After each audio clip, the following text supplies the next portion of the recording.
Vasario 9 yra Tarptautinė odontologų diena. Odontologus ir žmonės netekusius dantų ir kenčiančius skausmą globoja Šventoji Apolonija.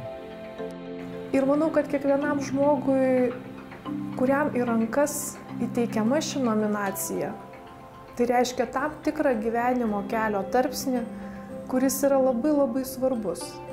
Nes tu gali kažkiek pažvelgti atgal ir pamatyti, kiek reikėjo įdėti darbų, kiek reikėjo sutikti geranoriškų žmonių, kurie leido siekti, kilti karjeros laiptais, pradedant tėvais, artimaisiais, mokytojais, kurie negailėdami savo žinių atidavė nuo pirmos minutės tau jas.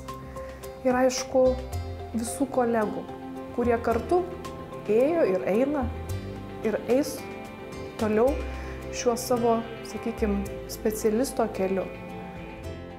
Šventosios Apolonijos skulptūrėlė buvo įteikiama mūsų žymiausiems bendruomenės nariams. Pernai ši statulėlė atiteko Vilniaus universiteto odontologijos instituto direktoriai profesoriai Vytautei Pečiulienei. Šiemet ji skirta Violetai Raslanienei. Gražios šventės proga labai malonu visą mūsų šaunią bendruomenę, didelę, gražią, pasveikinti. Pasveikinti su nuveiktais darbais, pasiektais rezultatais, o taip pat palinkėti ateityje gražių darbų, susikaupimo, kolegiškumo, dėmesio vienas kitams.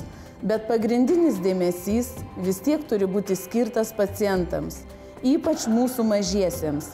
Ir linkiu, kad atėjęs pacientas į mūsų kabinetą su skausmu, išėjęs šypsotųsi plačia šypsena ir mus minėtų tik tai gražiais ir gerais žodžiais. Taigi visiems daug gražių dienų, kantrybės ir gražių darbų.